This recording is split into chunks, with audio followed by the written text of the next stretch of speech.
Entrevista a Dayana Brasinskas en Bajo la Lupa. 3 de la ley 19.580 dice que para la interpretación y para el juzgamiento y para todo, en caso de duda, hay que creerle a la mujer, lo cual es violatorio absolutamente del principio de igualdad. Todos los ciudadanos de la República somos iguales ante la ley, no se hace. En línea a la doctora Dayana Abrasinskas. Dayana, buenos días. Esteban, ¿cómo estás? Muy buenos días. Te estaba escuchando atentamente. Sabes que una cosa que antes de ya comenzar con la nota, vos decías algo que me parece fundamental y más aplicado a mi trabajo. Los fundamentalismos nunca van de la mano de la justicia. Nunca. Entonces intentemos que esos fundamentalismos no ingresen en la faz más íntima de los operadores jurídicos, pero mucho menos no ingresen a las sedes judiciales y tienen los fallos, ¿no? ¿Qué notaste vos como en la parte defensora, no? Porque lo que decían, bueno, está defendiendo a los violadores, porque era lo que Sí, se bueno, decía, ¿no? sí, lo primero es que nunca fueron acusados de violación. Eso fue en realidad un tema de los medios, porque la formalización dice abuso sexual agravado por la pluriparticipación, es el artículo 272 ter de la ley 19.580, de la ley de género. El abuso sexual es un delito, y me parece interesante aclararlo, es un delito muy amplio, porque dice que ni siquiera tiene que ser, no se necesita la penetración, obviamente, simplemente basta con el contacto con cualquier parte del cuerpo, con un órgano o con cualquier otro elemento, o sea, y por eso yo digo que hay que tener mucho cuidado. Si vos mañana yo hubiera ido al piso y me tocas con una lapicera en la oreja, yo te puedo denunciar por abuso sexual, porque yo no, cuando te dije, ¿no? sí, tocame, es peligroso. Sobre todo, es muy, muy, muy peligroso, porque además no deja elementos de defensa. Tanto es así que el artículo 3 de la ley 19.580 dice que para la interpretación y para el juzgamiento y para todo, en caso de duda, hay que creerle a la mujer, lo cual es violatorio absolutamente del principio de igualdad. Todos los ciudadanos de la República somos iguales ante la ley, no se hace diferencia por cuestiones de género en la Constitución. Y después hay otro artículo que es el 46, que está citado en este fallo que nosotros tuvimos en el día 14 de las 14, que absuelve a nuestros defendidos. Cuando digo nuestros, es porque Martí Frustasi y yo defendíamos a uno de los chicos, el doctor Juan Fagundes y María José Torres a otros de los chicos, y la doctora Linda Cópula, defensora de oficio de Rocha, una excelente profesional, a otro de los chicos. Pero ejercimos una defensa conjunta siempre en todos los escritos y trabajamos en conjunto.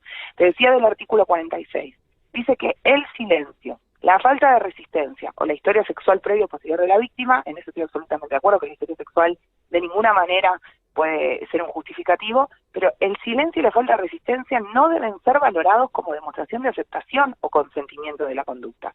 Este artículo habla de la valoración de la prueba. Cuando la prueba es solamente el relato de una mujer, que no es este el caso, quiero aclararlo bien, porque en este caso hay un montón de gente que vio la situación, hay un montón de gente que nosotros llevamos a testificar y que estuvieron en las situaciones previas, hasta incluso uno de los chicos dentro de la carpa y se termina yendo porque dijo: a mí no me gusta la fiesta, yo tengo novia y no la quiero engañar, y así lo declara en el juzgado, pero vio cómo pasó todo. Pero en los casos que son puertas adentro, si el único relato que nosotros tenemos como prueba válida es el relato de la víctima, que digan que el silencio y la falta de resistencia no es una excusa, no es un consentimiento. ¿Cómo hace un hombre para probar si se consintió o no una relación? Claro. ¿No? Porque si yo no digo no, si yo no demuestro con el cuerpo, si yo no puedo aducir, me congelé durante media hora, pero le pedí que usara preservativo, pero estuve congelada, entonces no puedo decir que no. Y me acuerdo de todo lo que pasó, igual con el congelamiento. Hay que ser cuidadosos, porque es tan amplio el artículo 272 en cuanto al tema del abuso.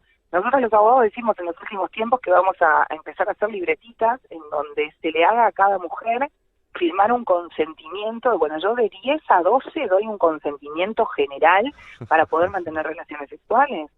Es muy preocupante. A ver, es muchísimo más preocupante la cantidad de femicidios que hay, la cantidad de mujeres realmente abusadas, las víctimas de abuso. ¿Realmente crees en la figura del femicidio? ¿Crees que la muerte No. a manos de un hombre que cuando mata a una mujer la mata por su condición de mujer?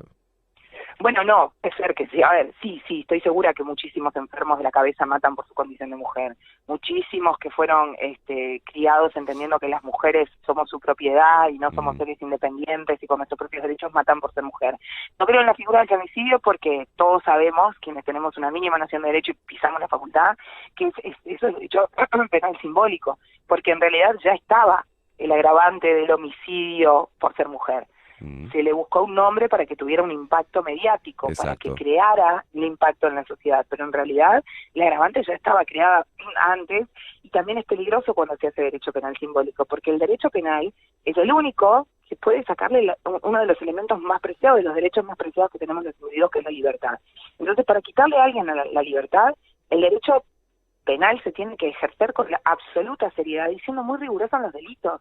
No pueden haber tipos penales abiertos en donde todo es delito, porque si vos como defensor no tenés manera de poder ejercer una digna defensa de tu cliente, va a terminar preso y quizás termine preso injustamente, y eso me parece que es lo que nadie quiere, porque hoy le puede tocar al vecino, pero mañana le puede tocar a un hijo, te puede pasar a vos. No miremos el derecho penal como algo que no nos va a rozar porque no somos delincuentes, porque hoy corremos el riesgo que, no siendo delincuentes, tener un hijo, se acuesta con una chica, la chica el otro día no le gustó, tiene relaciones con una chica, la chica el otro día no le gustó, tiene algún problema mental. Y ella, que puede pasar, es mitómana, lo que se te ocurra que puede pasar en la psiquis de una mujer como en un hombre, y sin embargo termina siendo considerado un abusador. Y mucho más hoy, con lo fácil que se echar a alguien en las redes, ¿no? Que fue particularmente lo que le pasó a estos chicos. Diana, ¿cuál fue la devolución, en su mayoría, cuando vos saliste a la cancha, ¿no? Mediática, a hablar de la manera que estás hablando ahora? Uf. Fue dura. Fue muy dura al principio, sobre todo. Muy dura al principio. Desde cómo puede haber una mujer, no hay machos que defiendan a congéneres violadores. Primero ya de por sí desprestigiando a un abogado hombre, que es como, te apoyo, sos un violador, pero te apoyo porque soy hombre. Yo creo que los profesionales, la mayoría y los de buena fe no trabajamos así, y que vos podés defender a un violador porque capaz que piden 10 años y le corresponden 6, y lo que hay que hacer es que tenga la pena justa que le corresponda. De eso se trata el ejercicio libre de la profesión y el derecho de defensa que tienen todos los imputados. Pero en este caso yo siempre lo dije, no defiendo violadores, no los defendería jamás, rechacé un montón de casos en donde me generaba dudas el planteo que se me estaba haciendo. Yo en ese caso creí absolutamente desde el segundo uno en la verosimilitud del relato de mi cliente, y mucho más cada vez que me empecé a interiorizar y empecé a hablar con todos los que habían estado ahí, con este cuarto muchacho que fue a la carpa, que vio todo, que nos contó la situación en la que iba transcurriendo ese camino hacia la carpa, besos, toqueteos, quién era que invitaba a quién era quien que proponía a quién, y nunca fueron los 3 chicos. Entonces, desde el principio yo dije que para mí no tenían ni que ser formalizados. Y bueno, sí, por supuesto, recibí ataques de todo tipo, pero porque es fácil, ¿no?, hablar para la tribuna. Yo creo que acá es mucho más difícil jugarse la ropa por una causa justa que hablar en lo que queda bien, políticamente correcto en este momento, en donde todas vamos a ser más buenas y somos sororas. Y yo creo que la sororidad tiene que ver con defender las causas justas, con abrazar a las reales víctimas.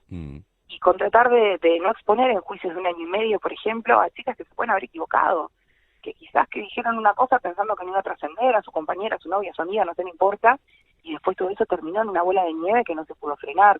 Porque yo también, como estoy diciendo desde que salió esta sentencia, yo sé cómo pasaron, yo digo mis chicos, porque la verdad que uno a veces los ve como madre, no tengo tantos años, pero los sentí como una causa muy propia.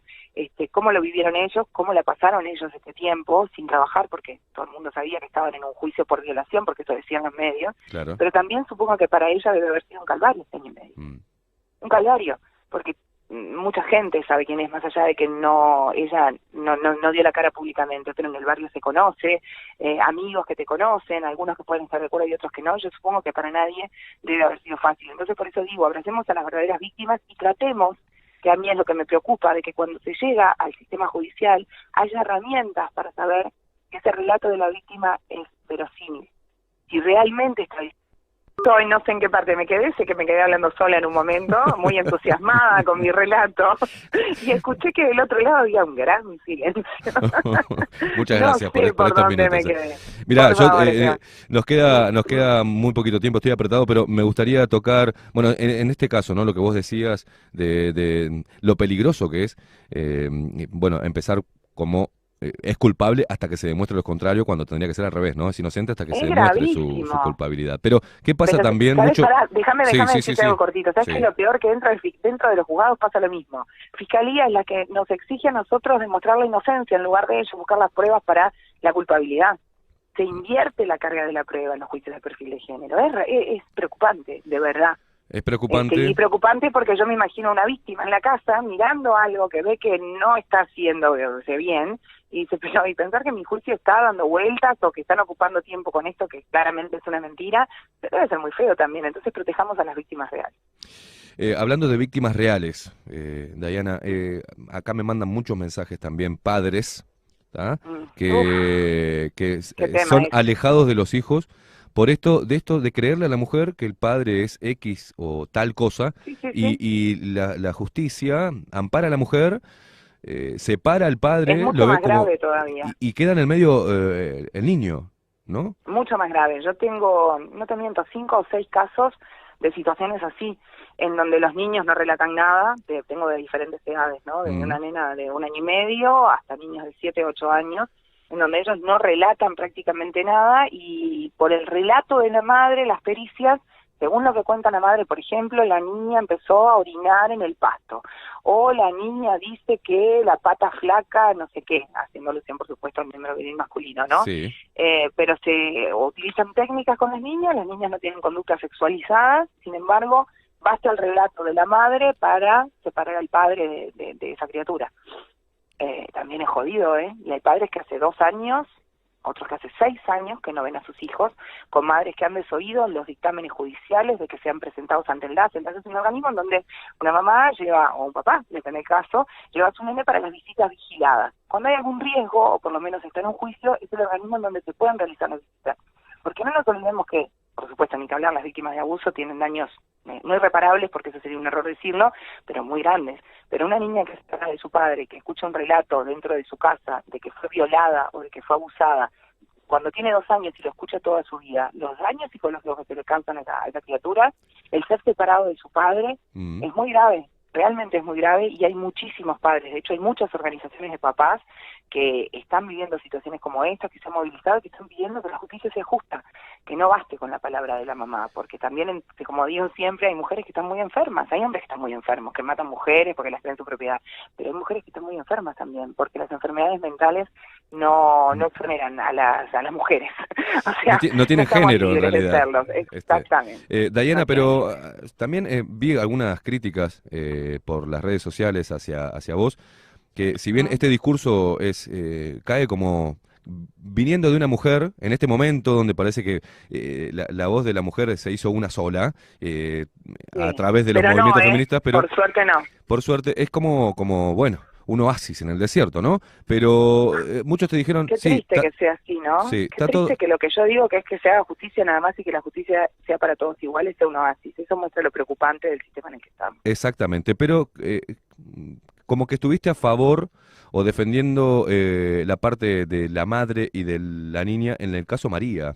¿Esto fue así o...? No fue así, eso es un disparate. Bien. Eso es un disparate porque yo ni siquiera me introduje en ese caso, no lo estudié, no lo conozco. Desde lo discursivo, ¿no? Muy grande. Nunca di una nota por ese tema, jamás.